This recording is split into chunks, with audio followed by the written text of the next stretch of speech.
What's going on, guys? We've got a special edition of Pass the Gravy. Bonus content. That's what Cole's favorite is, right? Mm-hmm. So you are our in-house movie guy, I would assume, right? We can call you that now. Yeah, there's no assumptions We've been friends about. long enough, right? There's no assumptions about it.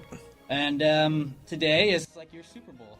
Yeah, it is my Super Bowl. Yeah, this is the day where I'm completely annoyed with talking about movies, but I'm also very excited because this is the day that everybody in the world loves movies as much as I do. But unlike football, it doesn't just end after tonight because they still have movies that they're putting out. So, This.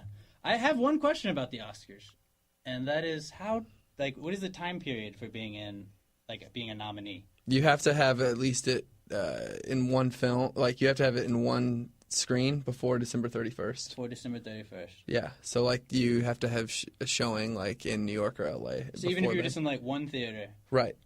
Okay, and do a lot of people do that on purpose? Like, oh well, we had one out because what was it? It was just I don't even know. Well, like take from American Sniper for example. It opened up in 4 theaters on December 15th, I think it was, or 25th, and then it didn't open up wide until January 15th. So that gave it eligibility. Okay. And it also didn't have to deal with a lot of the competition of all the movies being released on Christmas Day. Oh, that's true. Mm-hmm. That's true. Mm-hmm. Also, it's the Academy Awards and the Oscars. The Oscars have different names for everything. The Oscar call it what we want. The Oscar is the award. The Academy of Motion Picture Arts and Sciences is the establishment that gives out the Oscars. See, I feel like I'm learning something every day I talk to you, Cole. Just keep on asking questions, and I'll keep on. There's about 1 million categories we could talk about. But we could also make this a 4-hour podcast if we wanted. And since it's a bonus content, we don't really have all that time. You don't want to do that? Nah, I just felt like, like last year when, was it Gravity won the best sound, even though they were in space and there's really no sound in space. Like, we don't really need to talk about who's going to win the best sound this year. So we were going to just stick with the main categories. Mm-hmm. And that was Best Picture, Best Actor, Best Actress, Actor in Supporting Role, and Actress in Supporting Role. Okay. Why don't we start off with... first off, let me just let you know the movies that I have seen, because you have seen every movie that's going to be talked about tonight. I've seen all of them. I'm not so much a movie connoisseur, which is perfect for me to be in this segment because I can just screw with you and just kind of throw you off, and that's what I like to do. Mm-hmm. I have seen Selma, Birdman, Boyhood, Grand Budapest Hotel, Whiplash, Theory of Everything, Foxcatcher, The Judge, and Gone Girl. Those are the movies I have seen. The Judge was horrible. Yeah, I was not a big fan of that. But it got a nomination, Robert Duvall. Yeah. So why don't we get into that then, huh? Okay. If that was actor in supporting role, Robert Duvall is nominated. He is nominated. The nominees are Robert Duvall, Ethan Hawke from Boyhood, Edward Norton from Birdman, Mark Ruffalo from The Foxcatcher, and J.K. Simmons from Whiplash. Birdman or The Unexpected Virtue of Ignorance. Yeah, I just call it Birdman. Okay, that's fair. I don't have a lot of time to write. So are you asking me who's going to win? Is that what? Yeah, who do you think's going to win? I know who's going to win. Who? J.K. Simmons. You think so? Absolutely. That's who I hope wins. Yeah, he was fantastic. I just saw Whiplash yesterday, and I really thought he did a really good job. Yeah, man. It's a fabulous movie. I loved it. I saw it like 3.5 months ago, and it comes out on Blu-ray very, very soon, so I'm going to buy it and watch it multiple times with my female associate. What would if J.K. Simmons weren't to win, who would your probably next guy be? Man, I kind of tried to do like a top 2 or 3 like in order. Mm-hmm. Yeah, I mean, I really liked Ethan Hawke a lot, but it's got to go to Edward Norton. He was stellar in Birdman. Exactly the ranking I had. Simmons, Norton, and Hawke. Yeah, he was great in Birdman. Yeah, just playing that kind of character, like the actor that's just the tough guy to deal with. Yeah, Edward Norton has a lot of baggage. Like, people think that he kind of acts that way, that the Mike Shiner character did in Birdman. I'd finally just rewatched it the other day, and I liked it a lot more second time. Well, I guess you said J.K. Simmons? It's a stone cold lock, as you would say. Actor in a supporting role, and I will agree with you on that, even though I obviously am not as educated as you on these things. But actress in a supporting role. Didn't really watch a lot of these. Mm-hmm. Boyhood and Birdman were the only 2 I saw. I have a little beef with Emma Stone even being in it because she was in like 5 Are you gonna say the? This is actress in a supporting role. Right. Are you gonna say who was nominated? Okay. Patricia Arquette from Boyhood. Okay. Laura Dern from Wild. Okay. Keira Knightley from Imitation Game. Okay. Stone from Birdman, and Meryl Streep from Into the Woods and pretty much because it's Meryl because she's Streep. Meryl Streep. That's They so just annoying. They just make her in things so she can win awards. Yeah, I don't really get into it. Well, I don't get into her just being like, just give her an award nomination because, like, if anybody else, that movie was just okay, but, like, if you're going to give it to anybody else, give it to Emily Blunt from that movie. But, you know, just whatever. I mean, it just doesn't even make sense to me why she's in there. Yeah, I didn't see it, so I can't really judge Yeah, that. But I did have, like, Emma Stone in Birdman was, like, very rarely in it. Like, yeah, you could take her portion of the movie out and you wouldn't even miss it. Yeah, even like her big Oscar scenes, as I'm doing the quotes, Oscar scenes, like the one where she's like smoking the spliff with, in her that was like the main part of But she's way better on the scenes like on the roof with Edward Norton when she's like hawking a loogie on that guy's head and stuff. Like, so much better in those scenes. But for supporting actor, it's gonna go to Patricia Arquette. Like, once again, like she's a stone cold lock for that. If people are kind of torn on things, is Boyhood, do you think, just going to win in general because it was a 12-year movie? I don't know. We'll talk about that when we get to Best Picture. I know. I'm trying not to like spoil what we're going to cover later, but why don't we move on to sticking with actresses? We can just move on to Best Actress and the nominees for that. Or is that? Oh, what? Say the nominees. I don't have them written down. That are Marion Cotillard. No, Marianne Cotillard for 2 Days and One Night. There we go. I haven't seen that. I haven't seen that either. Felicity Jones, Theory of Everything. Mm-hmm. Julianne Moore, Still Alice. Mm-hmm.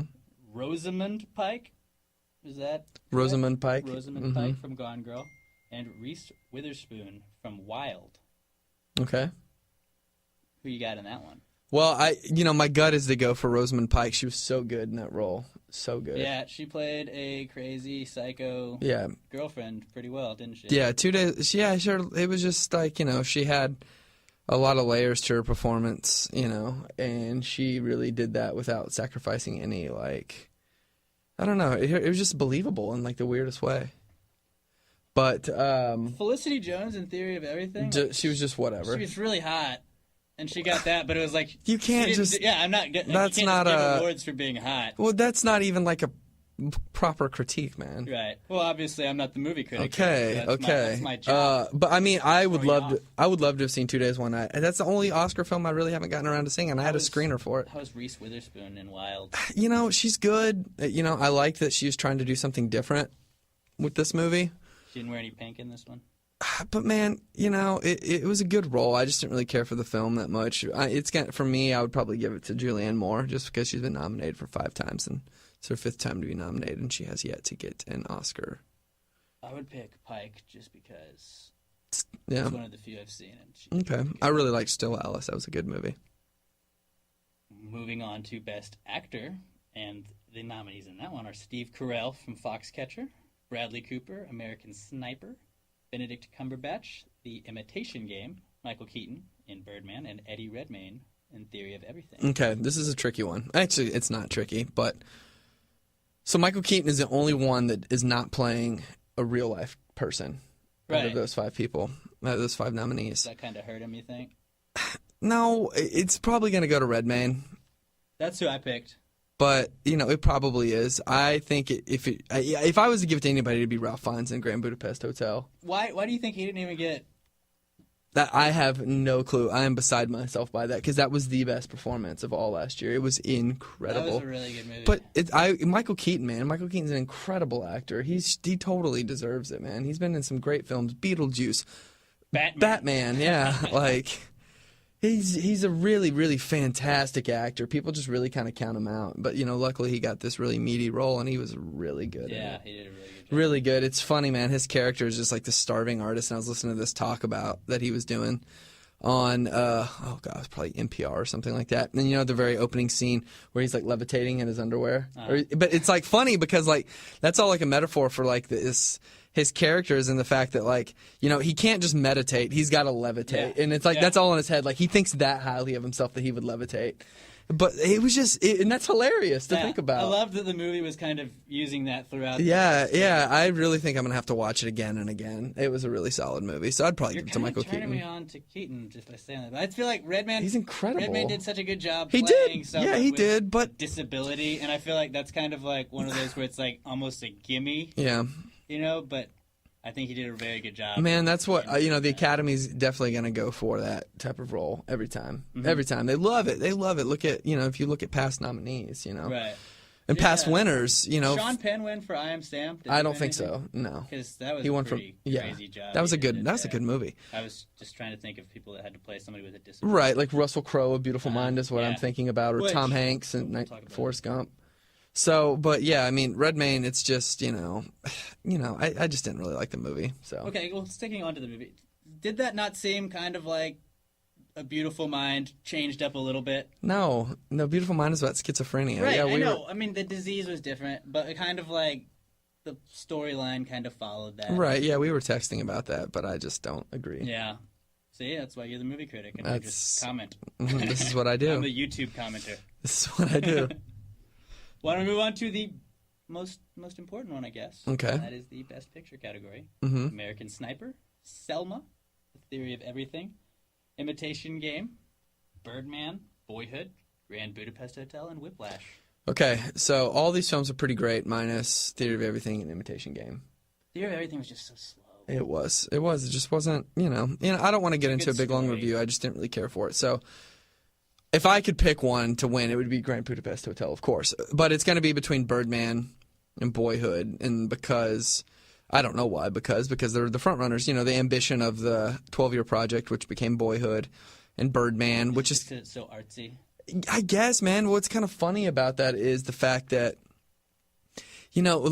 critics are loving Birdman, but the movie is a whole indictment against criticism. So it's like, who's really the joke on? Is it like a double joke? Like, really? It's a joke, especially if it wins, right? Yeah, it is, I didn't even think about that. Right, yeah, and it's a fabulous movie. So, I mean, it's between those two. I would like to see Grand Budapest win it, and it sucks because Whiplash just doesn't stand a chance, even though that film is fabulous. So Whiplash was such a good movie, except it felt like there were so many things that they just didn't address towards the end. Right. And it's just not one of those kinds of movies. But it's just kind of like, I felt like you left so many questions still. Yeah, and that's fine. I mean, Birdman left a lot of questions. I mean, from the final shot of the film. Yeah, you're right. But it's between Boyhood and Birdman. I would like to see Birdman win it, though. I mean, Boyhood win it. I picked Birdman as mine.